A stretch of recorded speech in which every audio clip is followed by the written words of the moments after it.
अगर आपने देखा हो जिन लोगों को सांस की तकलीफ होती है, इससे बड़ी कोई तकलीफ नहीं होती। अल्लाह लोगों को इन बीमारियों से बचाए।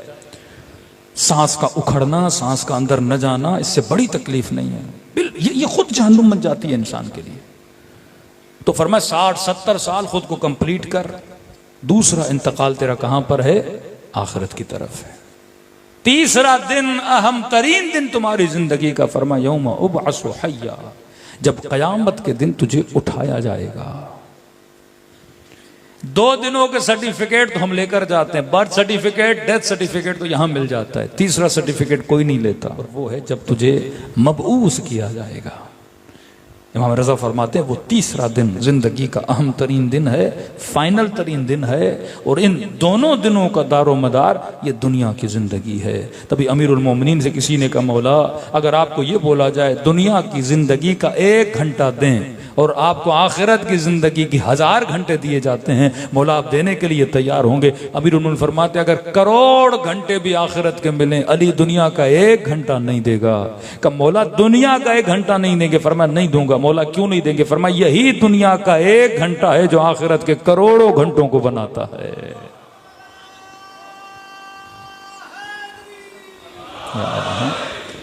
तो फरमाया खुदा तुम्हारी जिंदगी में खैर अता करेगा अगर इस वजूद मुबारक इमाम ज़माना को माना। ये वो खैर है जो आखिरत को वसी कर देता है। अब एक जुमला रब्ते मुसीबत, वक्त बहुत हो गया। खैर से मतलब जो कॉन्सेप्ट आपके दिलों में है वो नहीं है। खैर से मतलब है बरकत। किसी के पास 10 बेटे हों पर बेबरकत हों, फायदा नहीं। कसरत औलाद बरकत नहीं, कसरत माल बरकत नहीं। एक सियासतदान इस मुल्क में मरा, उसके अकाउंट में 2 अरब थे, पैसा तो था पर बाबरकत नहीं था, क्योंकि उसके काम नहीं आया।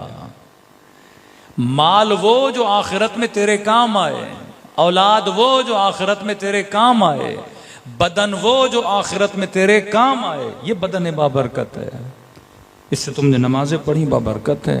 अरबईन इमाम हुसैन पे गए, तेरे लिए बाबरकत बना। नेकियां की, तेरे लिए बाबरकत बना। साले औलाद बनाई, बाबरकत है।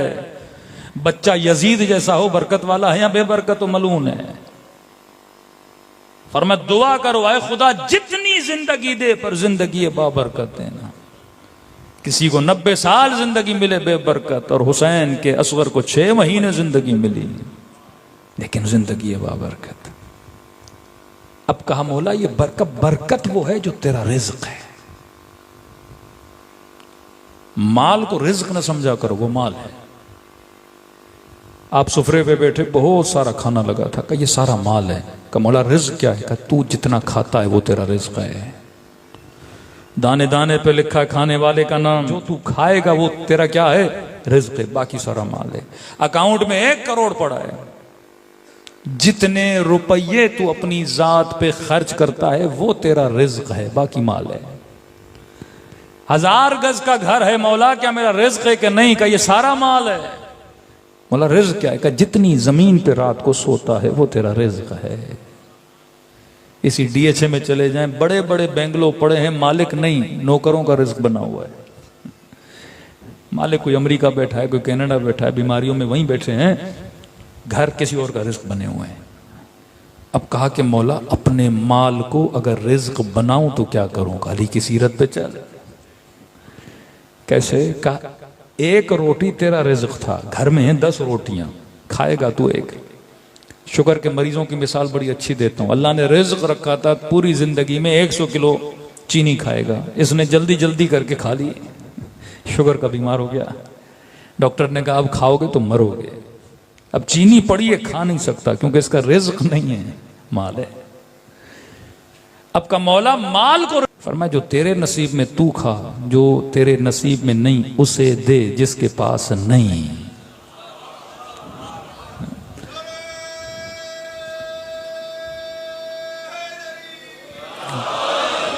का खुदा जब तू उसे देगा उसे तेरा रिज्क बना देगा। अब जब दुनिया से जाएगा अल्लाह काउंट करेगा, इसके पास जेब में कितने थे? 10,000 रुपए थे। हाँ भाई, इसने अपने ऊपर कितने खर्च किए? 2,000 का, ये इसका रिज्क है। 8,000 अगर खर्च नहीं किए तो रिज्क नहीं बना ना, भी नहीं सकता था। पेट में जगह है आधे किलो खाने के, आपने खा लिया, वो आपका रिज्क बना। बाकी जो 2 किलो बचा वो क्या? का उसे दे जिसके पेट में खाना नहीं। अब जाएगा उसके पेट में, आखिरत में बनेगा तेरा रिज्क। अल मोमिन कय्यिस, ये होशियार होता है, तेज होता है, ये अपने माल को अपना रिज्क बनाता जाता है। औलाद को खादिमे तागूत बनाओगे, उसकी जिंदगी तेरा रिज्क तो नहीं। लेकिन बेटा नमाजी बना, बेटी सालेह बनी, बापर्दा बनी, हाँ, ये अफीफ होके जब रोड पे चलेगी, इसकी नेकियां तेरे नाम अमाल में जाएंगी। अल्लाह के नाम का कोई घर बनाया, कोई मस्जिद बनाई, हाँ, नमाजें और पढ़ेंगे, रिज्क तेरा बनेगा। प्लॉट आपने लिया, आप नहीं नमाज पढ़ रहे हैं, दुनिया से चले गए, दूसरे आके नमाज पढ़ रहे हैं, रिज्क किसका बन रहा है? आपका बन रहा है। कोई अच्छी किताब लिखी, पढ़ेगा कोई और, रिज्क किसका बनेगा? आपका बनेगा। कि अक्लमंद बन, अपने माल को रिज्क में बदलना शुरू कर दे। जब जिंदगी इस तरह बन जाए, ये खैर कसीर है। खुदा इसे क्या बना देता है? खैर बना देता है। ये आंसू जो आपकी आंखों से निकलते हैं, ये भी रिज्क इलाही है। ये खुदा हर किसी को रिज्क अता नहीं करता। मासूम फरमाते हैं, वो बंदा तौबा कर ही नहीं सकता जिसे खुदा तौफीक तौबा न दे। हाँ, किसी ने मासूम से सवाल किया, मौला ये आपके दुश्मन, ये अखबतुल खबाइस जिन्होंने इतना जुल्म किया, और आप फरमाते हैं अगर बंदा तौबा कर ले खुदा हर गुनाह को माफ कर देता है, तो अगर ये भी तौबा करें खुदा गुनाह माफ कर लेगा? मासूम ने फरमाया माफ कर देगा, अल्लाह करीम है। तो मौला कैसे आपके दुश्मन है, खुदा माफ कर देगा? इमाम ने कहा बात तो पूरी सुन, करेगा तो माफ करेगा, खुदा हमारे दुश्मन को तौफीक तौबा देता ही नहीं है। लाख मजलिसें सुने कोई असर नहीं, लाख कुरान की आयतें सुने कोई असर नहीं। जब दिल कसी हो गया तो असर कहां से होगा? जब एक इंसान जालिम बन जाता है, आप लाख उसको तकरीरें सुनाओ, नहीं होता असर, क्योंकि अल्लाह उसे तौफीक तौबा नहीं दे रहा। अब शुक्र खुदा अदा करो, हर मजलिस तुझे तौफीक तौबा दे रही है, हर जिक्र मसाइब अहले बैत आपको तौफीक तौबा दे रहे हैं। कराती फरमाते हैं, तौबा के आंसू में और गम हुसैन के आंसू में एक बहुत बड़ा फ़र्क है। का तौबा का आंसू भी गुनाह मिटाता है, हुसैन के गम का आंसू भी गुनाह मिटाता है। एक फ़र्क है। कौन सा फ़र्क? फरमा जैसे मिस्र मेरी अबा है नजिस हो जाए, मैं पानी में धोऊंगा तो क्या हो जाएगी? पाक हो जाएगी। का ये तौबा का आंसू जो गुनाहों को मिटा देता है और पाक बना देता है। का फिर गम हुसैन का आंसू क्या करता है? का कभी कभी कपड़ों पे दाग लग जाते हैं, चाय गिर गई, रंग लग गया, कितना भी धो दाग नहीं जाता। का गम हुसैन का आंसू वजूद के दागों को मिटा देता है। हुर ने इमाम हुसैन का रास्ता रोका, लजाम फरस में हाथ डाला, हजरत अब्बास को गैज़ गज़ब आया, सैतानियों को रुलाया। ये दाग था ना और के वजूद पे, कि जब आया इमाम हुसैन के पास, इमाम ने सीने से लगा, फरमाया हुर मैंने माफ कर दिया। फरमाया नहीं मौला, सुकून नहीं मिल रहा। हुर मैं कह रहा हूं माफ कर दिया, जन्नत मुबारक हो। मौला सुकून नहीं मिल रहा, सुकून नहीं मिल रहा। हुर चाहते क्या हो? का मौला इजाजत दें, सैतानियों से माफी मांगो, जहराजादियों से माफी मांगो। और क्यों? फरमाया जब आपका रास्ता रोका था, मुझे अमारियों में बीबियों के रोने की आवाजें आ रही थी। दाग था और के वजूद पे कि मैंने अली की बेटियों को रुलाया है, ये बहुत बड़ा दाग है। मेरी वजह से आपके बच्चे प्यासे हैं मौला। किस तरह मिटाया हुसैन ने? अम्मा जहरा का रुमाल हुर के माथे पे बांध दिया। फरमाया कितनी शरीफ थी तेरी माँ जिसने तेरा नाम हुर रखा।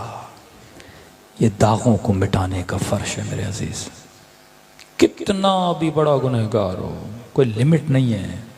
फरमाओ फर्श अज़ाब पे खुलूस से दिल से खुदा को हुसैन का वास्ता दो। और ये कहो खुदाया बुलाया तूने है, रिज्क न होता तो मजलिस हुसैन में न आता। रिज्क था तभी फर्श अज़ाब पे बैठा हूं ना, अब आया हूं तो मेरे वजूद के दागों को क्या कर दे? मिटा दे। बड़ी प्यारी रिवायत है। फरमाया मच्छर के पर के बराबर आंखों की पलकें गीली हो जाएं।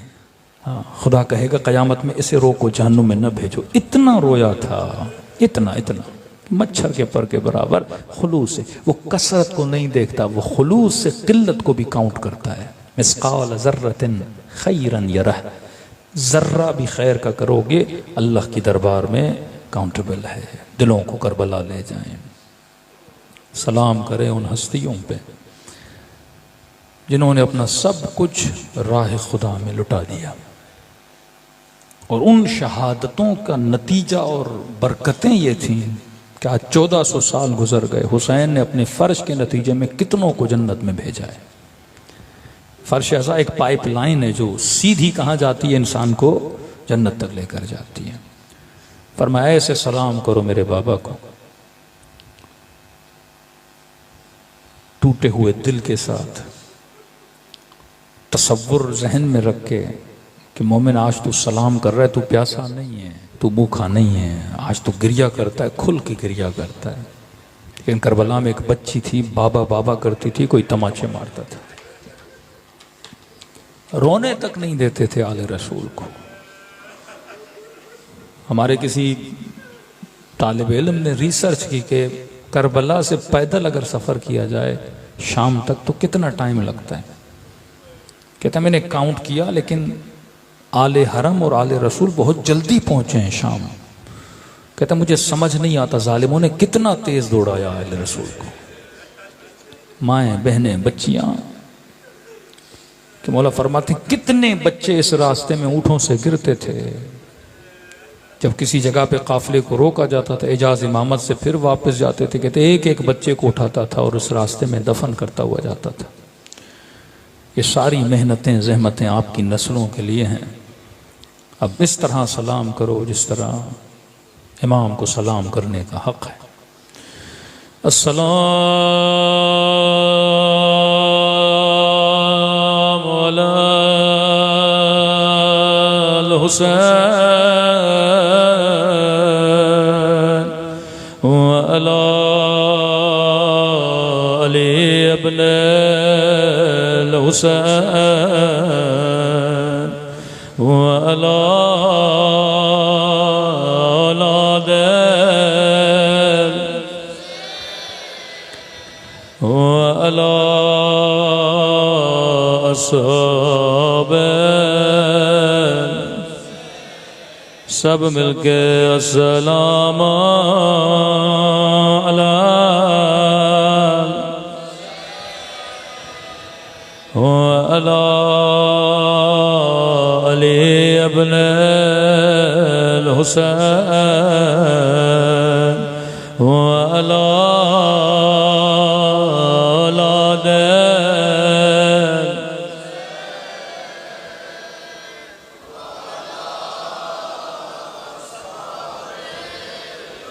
सब मिलके अस्सलाम अला व अला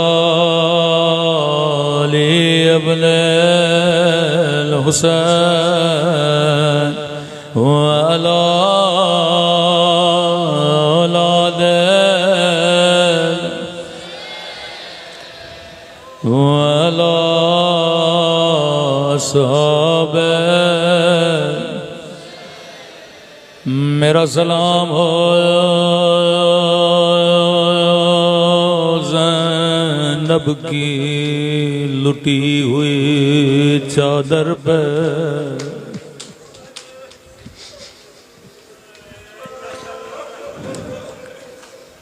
फरमाया अकबर के सीने में बर्छी लगी, मेरा विरसा था।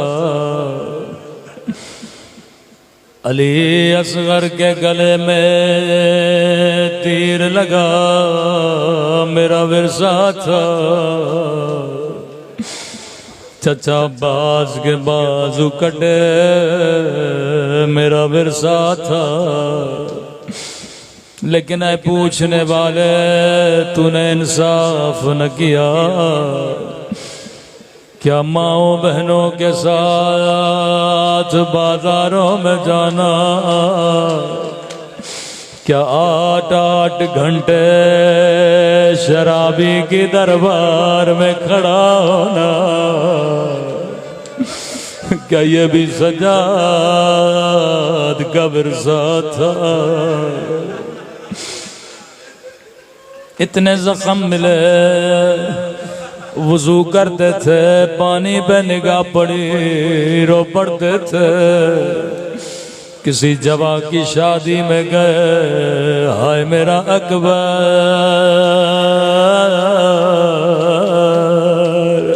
रो पड़ते थे। कोई मोमिन अपनी बच्ची मौला की खिदमत में लाता था, प्यार करते थे, कहते थे कभी बच्चियों को तमाचे न मारा करो।